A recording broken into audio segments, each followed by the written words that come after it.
रविनारायण नंद आज जो पुस्तक गुड़िक उन्मोचित होती तार मु लेखक एवं कवि।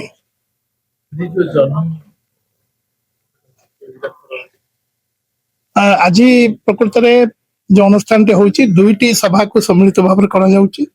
गोटे है जे मोर नना मो पिता फकीरमोहन नंद तांकर जन्म शतवार्षिकी सेठी आम पालन करुचु। आमर समस्त बंधु वर्ग आत्मीय स्वजन एवं मोर जते बंधु तांकर समसामयिक समस्त उपस्थित अच्छा गण में आज शतवार्षिकी आम पालन करुचु मन पकाउछु। से अवकाश में मो नना बहुत जड़े साहित्य प्रेमी कला प्रेमी और नृत्य प्रेमी संगीत प्रेमी थे। से अवकाश में मुझे दुईटी बही आज प्रकाश करी। गोटे हूँ गप पुस्तक एमन भावु थाई जहाँ आ गोटे हूँ कविता पुस्तक डेणा। ये दुईटी पुस्तक आज उन्मोचित है एवं जहाँ को कि प्रकाश करिसेंती हम शुभ्रांशु बाबू पेन एंड बुक्स बहुत सहयोग करिसेंती। तेणु आज ये दुईटी पुस्तक आत्मप्रकाश सहित मोर आज टी गौरवान्वित अनुभव कर ननांकर यही शतवार्षिकी उपलक्षे मोर दुईटी बही प्रकाश आशा करुच्ची ए दुईटी बहीर पाठक आदृति लाभ कर। आज दास बेनूर महोदय से बहीर पर्यालोचना कर गोटे हूँ गल्प पुस्तक। गल्प पुस्तक निच्छक जीवन आमर जीवन धर्मी एवं आम जीवन दैनंदिन कहानी आम जीवन में देखा दौरा विभिन्न दैनंदिन चरित्र एमान को लेकिन प्रत्येक कहानी गढ़ी।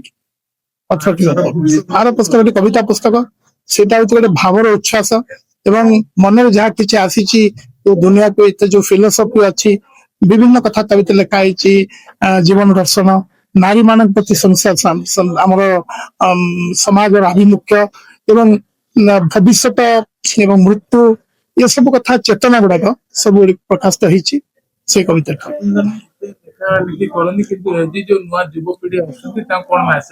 ना मेसेज रही मु मो लेखाटी एति करने चाहिए जे जटिल करने चाहिए सीधा सड़क मोर पाठक सहित जोगाजोग रखा चाहिए परिष्कार भाव में खोला खोली भाव में सीधा सड़क मुझे लिखी कौन बुले बांकई विभिन्न प्रकार अलग विचार दे लिखिनी सीधा सड़क पाठक टे पढ़ से लगे जे कई जन आगे गोटे कथा टे कहूँ ये प्रकार लगे कई जन आगे गीत टे बोलूची एमती लगे। तो मोर आज लेखक को तो परामर्श देवानी आगे पाठक को मोर परामर्श दे लोक बही पढ़ते बही न पढ़ले लिखब कि बही पढ़ा दरकार। ये बहीटी लिखिली पढ़ किए से मोर संशय अच्छी आशा करुच्ची आदि लाभ जो महान व्यक्ति आज जन्म शतवार्षिकी पालन होची तांकर चतुर्थ भाई मुझे उमाकांत नंद पेशा ओडिशा हाईकोर्ट जन वरिष्ठ एडवोकेट भाईना थे आमर ज्वलंत प्रतीक उज्ज्वल तारका आमर परिवार ऊपर को उत्थान होता केवल भाईना से जन क्षत्रिय ब्राह्मण बहुत दान कर्म करुले। आमर इष्ट ठाकुरानी है आम परिवार माँ दुर्गा पूजा करने को सप्तमी अष्टमी नवमी दशमी 4 दिन काल से निजे बसी पूजा करती जो थांतु से कर्म क्षेत्र जो थांतु से चली आसती दुर्गा पूजा बेलू को निश्चित दुर्गा को पूजा कर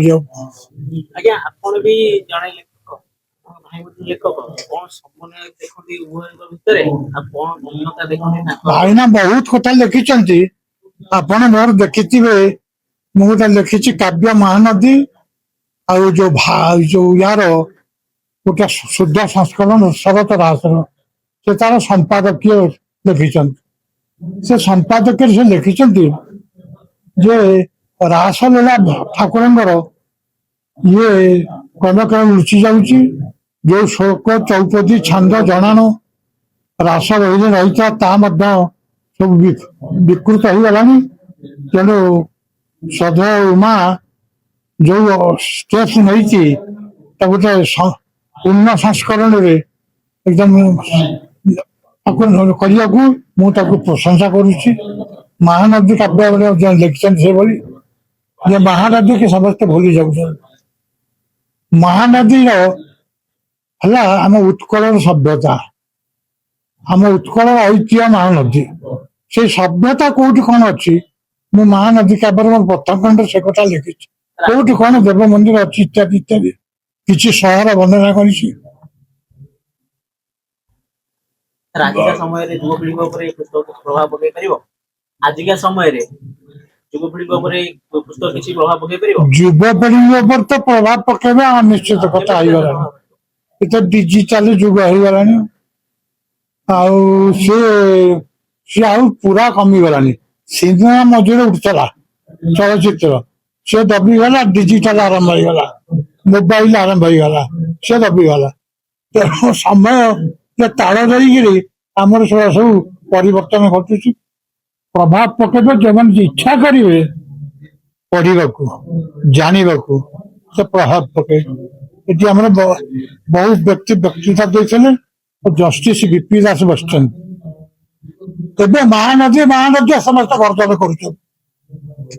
ସେ ଏକମାତ୍ର ଲୋକ ଯିଏକି ଯେତେବେଳେ ପାଣି ନେବାକୁ ଚାହିଁଲେ ପାରାଦୀପ କି କହିଲେ ଦିଆହବ ନାହିଁ। ତମେ ଯଦି ମହାନଦୀ କି ରେଜିଂ କରିବାକୁ ଟଙ୍କା ଦବ ତାହେଲେ ତମକୁ ପରମିଶନ ଦିଆଯିବ। ବାଧ୍ୟ ହେଇ ଯେତେବେଳେ ସେମାନେ ଟଙ୍କା ଡିପୋଜିଟ କଲେ ପାରାଦୀପ ବାଲା, ମହାନଦୀରୁ ପାଣି ଗଲା, ମହାନଦୀ ଖୋଳା ହେଲା, ମହାନଦୀରେ ପାଣି ରହିଛି। ତାହା ଯଦି ନ ହେଇଥାନ୍ତା ବୋଲେ ମହାନଦୀ ଶୁଖିଲା ପଡିଥାନ୍ତା। ବିଧୁଭୂଷଣ ନନ୍ଦ ଓ ଫକୀରମୋହନ ନନ୍ଦଙ୍କ ସାନ ପୁଅ। ଆମେ 5 ଭାଇ ଭଉଣୀ ଭିତରେ ମୁଁ 3 ନମ୍ବର, ମୋ ତଳେ ଆଉ 2 ଭଉଣୀ। ଆମେ ପିଲାବେଳୁ ତ ସବୁ ବାପା ମା ତ ପିଲାମାନଙ୍କୁ ଭଲ ପାଆନ୍ତି, କିନ୍ତୁ ଆମେ ନନାଙ୍କଠୁ ଏଇ ଜିନିଷ ଶିଖିଛୁ, ଯାହା ମୋ ଉପର ଭାଇ କହିକିରି ଗଲେ ଏବେ, ଯୌଥ ପରିବାର କେମିତି ଚଳିବାକୁ ପଡିବ, କେମିତି ରହିବାକୁ ପଡିବ ଏକାଠି। ନନା ସମସ୍ତଙ୍କୁ ନେଇକି ଚାଲୁଥିଲେ, ଆମେ ବର୍ତ୍ତମାନ ବି ଚେଷ୍ଟା କରୁଛୁ ସମସ୍ତଙ୍କୁ ନେଇକିରି ଚାଲୁଛୁ। ଆମର କଜିନ୍, ଆମର ପିଇସି ପୁଅ, ଟକେଇ ପୁଅ, ସମସ୍ତଙ୍କୁ ଆମେ ଧରିକି ଆମେ ଯେତେବେଳେ ଯାହା ଫଙ୍କସନ ହଉଛି ସମସ୍ତେ ଆସୁଛନ୍ତି। ପାଖାପାଖି 200 ଲୋକ ଆମ ଫଙ୍କସନରେ ସବୁବେଳେ ହୁଅନ୍ତି, କେବଳ ଏକ୍ସଟେଣ୍ଡେଡ ଫ୍ୟାମିଲି।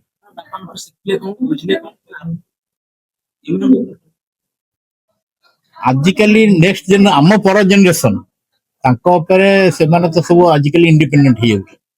ତାପରେ ଓଡିଶାରେ ବି କେହି ରହୁନାହାନ୍ତି, ଯେ ଯାହା ଚାକିରିରେ ସବୁ ବାହାରେ ରହିଲେ। ମୋର ତ 2 ପୁଅ 2 ଜଣ ଯାକ ବମ୍ବେରେ। ମୋ ଉପର ଭାଇ ବିଭୂତିନାଥ ଯିଏ କହିଗଲେ, ତାଙ୍କର ପୁଅ 2 ଜଣ ଯାକ, ଜଣେ ନେଦରଲ୍ୟାଣ୍ଡସରେ, ଜଣେ ଦିଲ୍ଲୀରେ। ଖାଲି ଭାଇନାଙ୍କ ପୁଅ ଏଇଠି ଅଛି, ସେ ଏଇଠି ବିଜନେସ କରିକି ରହିଛି। ହଁ, ଯୌଥ ପରିବାର ଆକ୍ଚୁଆଲି ଆଜିକାଲି ଯୌଥ ପରିବାର ମିଳୁନି, କୋଉଠି ବି ଦେଖିବାକୁ ମିଳୁନି। ସମସ୍ତେ ଇଣ୍ଡିପେଣ୍ଡେଣ୍ଟ ହେଇଯାଉଛନ୍ତି, ସମସ୍ତେ ନିଜ ନିଜ ସ୍ୱାର୍ଥ ଚିନ୍ତା କରୁଛନ୍ତି। କିନ୍ତୁ ଆମ ପରିବାରରେ ବର୍ତ୍ତମାନ ପର୍ଯ୍ୟନ୍ତ ବି ଆମର ଗୋଟେ ଫଙ୍କସନରେ 200 ଲୋକ ହୁଅନ୍ତି। ଆମ କଜିନ୍ ସବୁ ମିଶିକିରି ତାଙ୍କର ଏକ୍ସଟେଣ୍ଡେଡ ଫ୍ୟାମିଲି ସବୁ ହେଇକିରି 200 ଲୋକ। ତେଣୁ ଆମେ ସେଇ ଲିଗାସିଟାକୁ ମେଣ୍ଟେନ କରି ଚାଲୁଛୁ। ଦଶହରା ପରି ପର୍ବ ବି ଆମେ କରୁଛୁ ସବୁ ବର୍ଷ। ଅନ୍ୟାନ୍ୟ ପର୍ବପର୍ବାଣି ସମସ୍ତେ ଏକାଠି ହଉ। କଟକରେ ଆମର ସେ ଗଣ୍ଡରପୁର ଘରେ ଯୋଉଟା ନନା ତିଆରି କରିଥିଲେ, ସେଇ ଘରେ ସମସ୍ତେ ଏକାଠି ହଉ। ଇଭିନ୍ ମୋ ପିଲାମାନେ ଆସିଲେ ବି ସେମାନେ କହିବେ ଆମେ ଭୁବନେଶ୍ୱର କୋଉଠି, ଆମେ ସେଇ ଗଣ୍ଡରପୁର ହିଁ ରହୁ। ସେ ବଣ୍ଡଟା ରହିଛି।